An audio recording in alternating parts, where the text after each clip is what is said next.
I don't know if everybody heard that. The first is you may have read about Susan Sontag, who had a blood cancer and pursued what most scientists believe was not only futile but unethical in those who gave it to her treatment. That is, she was turned down at multiple medical centers for additional treatment because of the concern that additional treatment would actually shorten her life.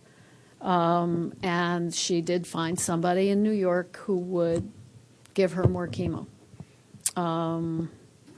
In the book that her son wrote about this, David Reef, I described this as a folie à deux, that you can always find a physician who is faith-based rather than science-based, who believes so much in what he or she does that can't contextualize what they do in who is this patient, and is this patient going to be harmed or helped by what I do. What I do is always right, and that's why let the buyer beware.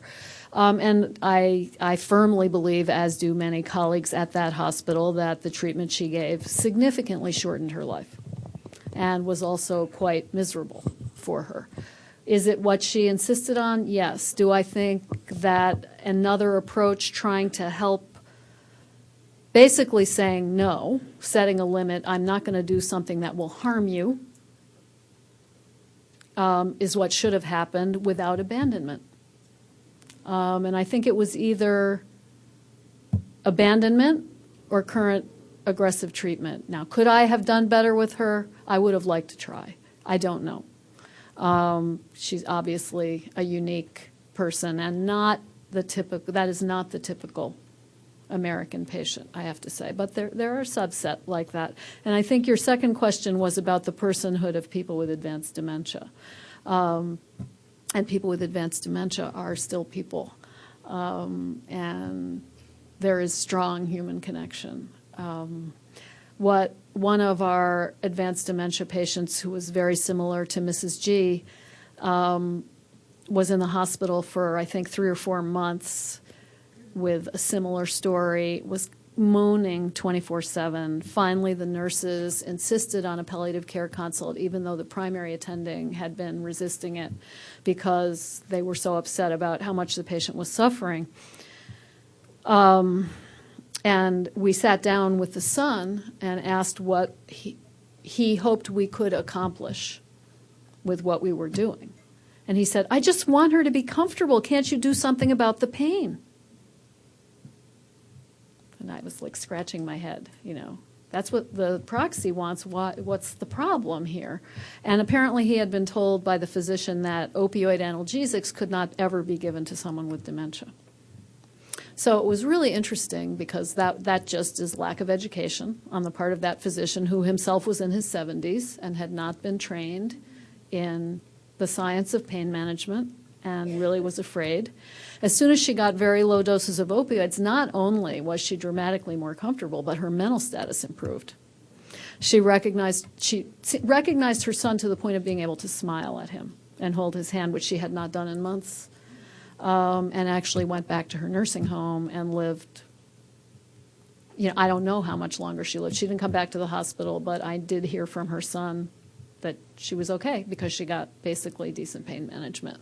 And that stuff happens all the time. So the assumption that someone is not in there is often about untreated symptoms, which of course turn you inside.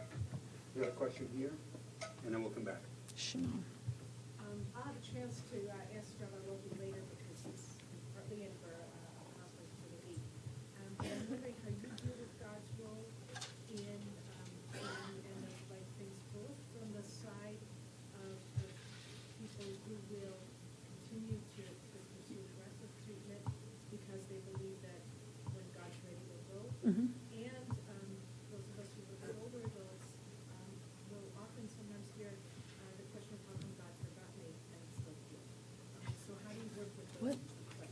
Okay, so this is a question about how how in palliative care, also in geriatrics, we address the very profound and critically important spiritual aspect of patient goals and patient preferences and family goals and family preferences. And the way we do that,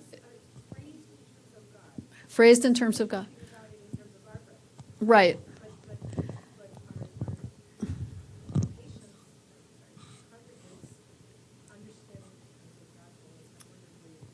Well, we don't make any assumptions about what they understand, first of all. So we ask people, A, are you a member of a faith community? Some are, some aren't. And then we sort of follow what they say from there. Does your community know you're ill? Do they know you're in the hospital? Would you like us to let your rabbi know, your pastor know? How does your faith help you understand what's happening? And basically what we get then from the patient is the narrative of how they understand their relationship to their God and their relationship to the illness and why it happened. And sometimes it's, why is God betraying me? And particularly I see this in women predominantly, who have been extremely religious and attentive to their faith their whole life, and somehow felt that in so doing they were immunized in some way, and that the intervention there is spiritual. Our palliative care team has a full-time chaplain who happens to be a rabbi, who is amazing, and not only amazing to help us, her colleagues, do this work day after day, but in helping people go deep inside and articulate the relationship of their faith to what they're going through now. And sometimes that involves bringing in their own faith community, and sometimes it involves just working with Edie. But it is a core part of what we do. Just as a follow-up, the old expression, finding faith in a foxhole, does the opposite occur where people have not had a religious background and now spiritual questions arise? Yeah, we don't make any assumptions about that, because we find that people who say they are not a member of a faith community are very often were raised in one. And in Mount Sinai serves Harlem, and serves many poor people. And there are many people who turned away from religion because of things that they did that they thought meant they could not be a part of the community. And there's a tremendous amount of guilt and fear of going to hell among our patients, and need for forgiveness and need to reconnect with the faith of their childhood. And that is something else we are privileged to be able to offer. Yes. In terms of working with the dementia and end of life, I always feel it depends on what it is that you're looking at. Dementia, one of the last and final stage of dementia, is often associated with adverse eating behavior. And what people assume is that it is a progression of the illness. And then someone, I'm not talking about the person who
I mean, that question about the physician or medical model-centric nature of healthcare enlivens the whole health reform debate.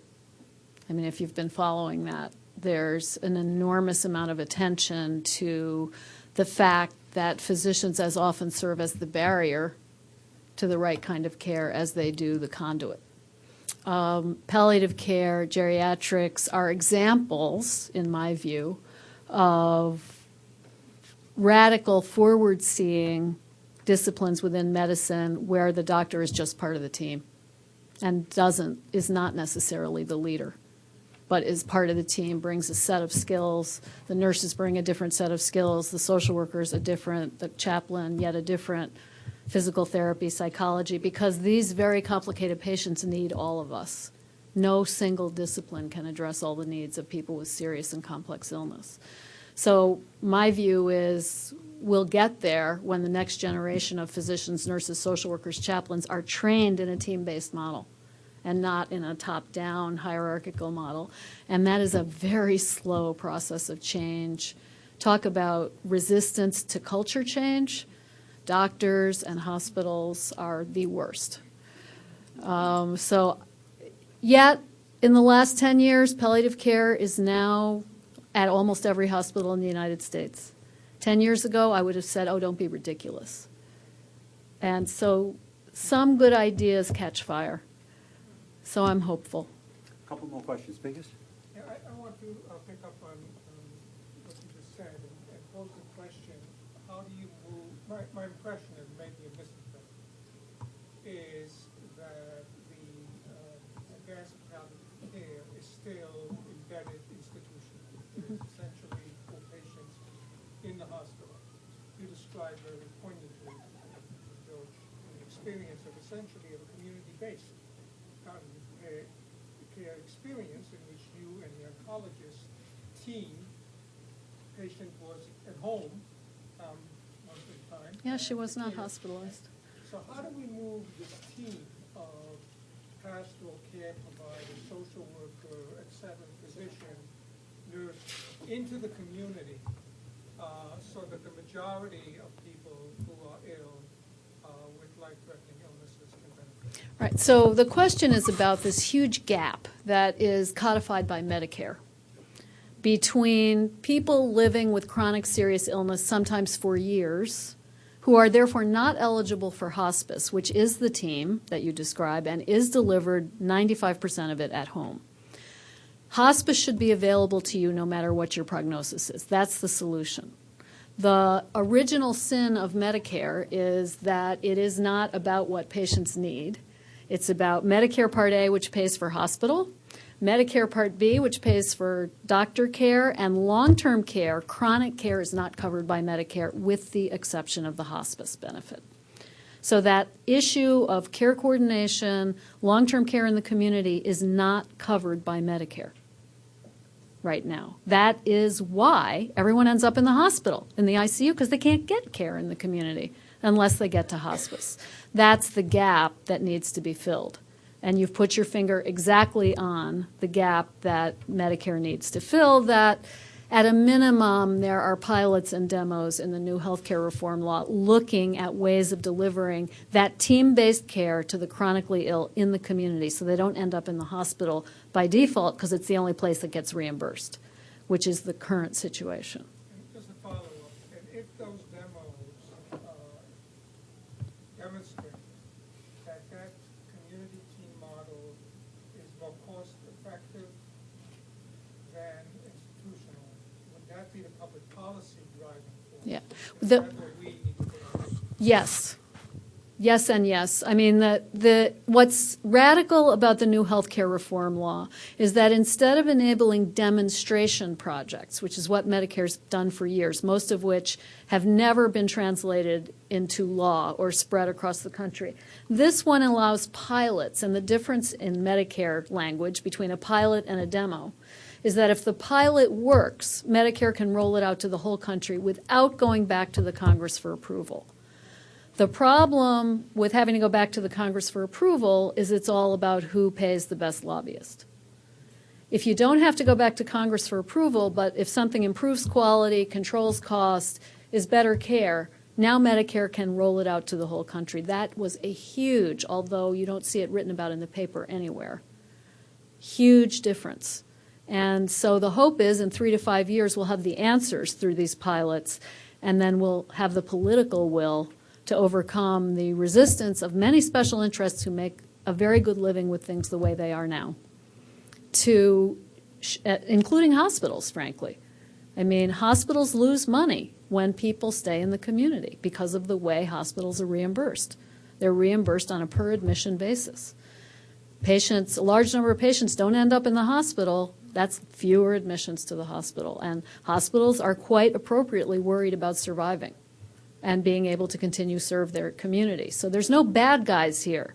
But everything you do that helps in one place pushes the balloon out in another place. And that's the problem, is making the whole thing work so that the continuum of care is available for patients and families, no matter what they need, no matter where they live.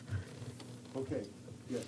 I had the opportunity to talk to a class of residents at the hospital about end of life, and I asked them, when they make a pronouncement, what do they say to the family? Some of them have never met any of the family members before.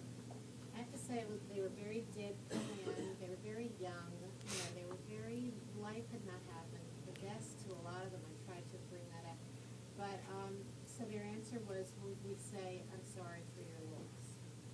And I said, that's the law and order patent phrase that everybody has learned, and now everybody's saying, I'm sorry for your loss. And it was just amusing to me because they didn't really know how to say it, and they didn't think to say, I'm sorry, my heart goes out to you, or whatever. I think there was just no other phrase they could come up with. We have to teach these doctors to feel. It's like this passion that I have. Yeah. The comment is teaching doctors to feel. It's that that's been untaught through the, we are fellow human beings. It hasn't happened to them, but more to the point, what they see role modeled around the hospital is move on to the next patient, take care of your 7 admissions that are sitting down in the emergency department, the time that it takes, and it takes time to sit with a family. They're taught that's not valued.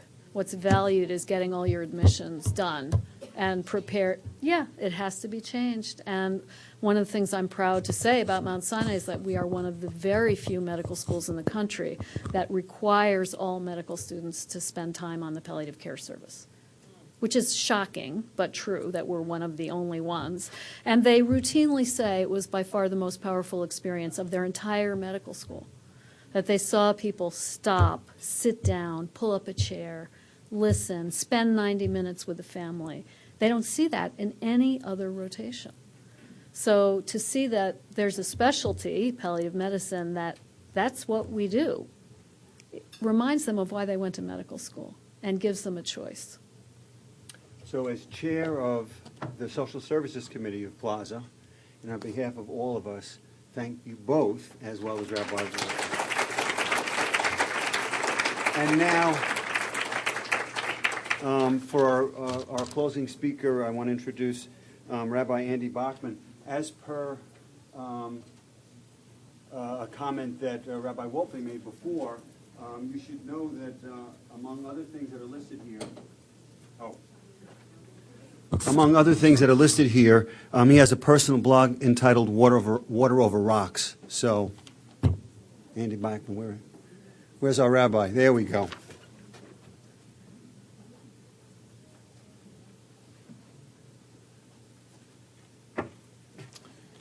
Good morning, everybody. I really want to share a reflection as a closing blessing for the conversation and the absorption of the ideas that were shared.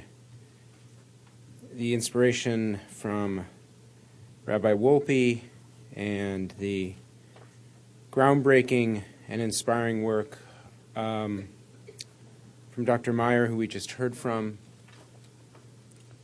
and the bravery in sharing Judy's story, which was deeply appreciated by everybody in the room. We are all too familiar with the recitation from Psalm 23, which we always hear at funerals, Adonai roi lo echsar bino deshe yarbitzeni, which we sometimes read, the Lord is my shepherd, I shall not want. He or she or it maketh me lie down in green pastures. That's one way that we read it. Shimshon Raphael Hirsch, a great sage from a bit more than a century ago, focuses in on these words and teaches us that when we recite the words Adonai roi lo echsar, that the source of all life guides me through life, and therefore I shall lack nothing, serves for us on this very important morning as a foundation idea for what it means for each of us, doctors and rabbis and caregivers and social workers and family members and community leaders and, as the Torah teaches, the wood choppers and the water drawers, those who empty bedpans or sweep rooms late at night. Each of us are engaged in the sacred task of finding in themselves that trace of the divine image that honors life in every one of its manifestations. The grace of coming into the world, the grace of the suffering that allows us to teach others about the experience of what it means to live with pain in the world, and the grace, or even as Moses experienced, the kiss of death. Adonai roi lo echsar, the source of all life, provides all life to us from the beginning and to the end. Bino deshe yarbitzeni. We, in pleasantness, are made to experience life in all of its dimensions. Just think of the word itself, palliative care, which we heard over and over and over again.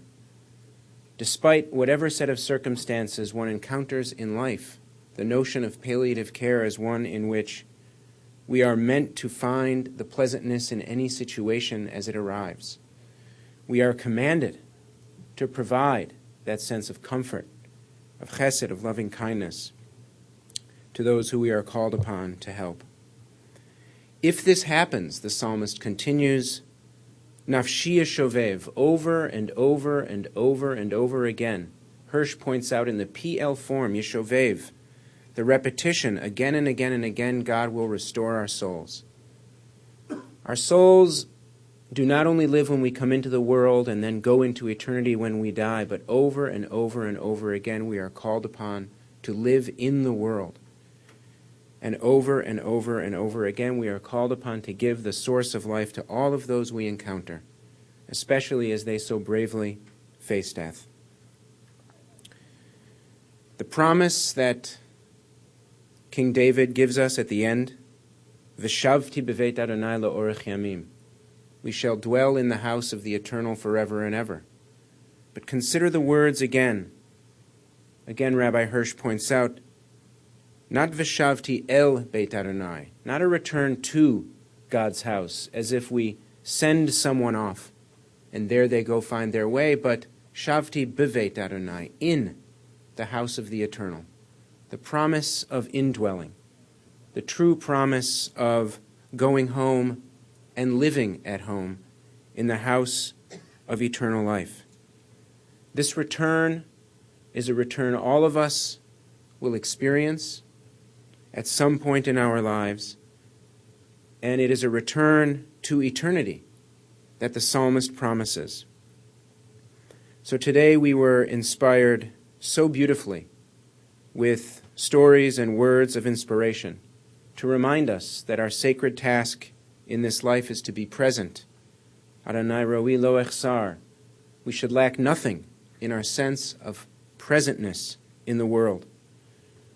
Always remembering that the restoration of our soul will lead us to an indwelling, to an eternal indwelling, where all of us will one day reside together, souls as one, in our God who is one. Amen.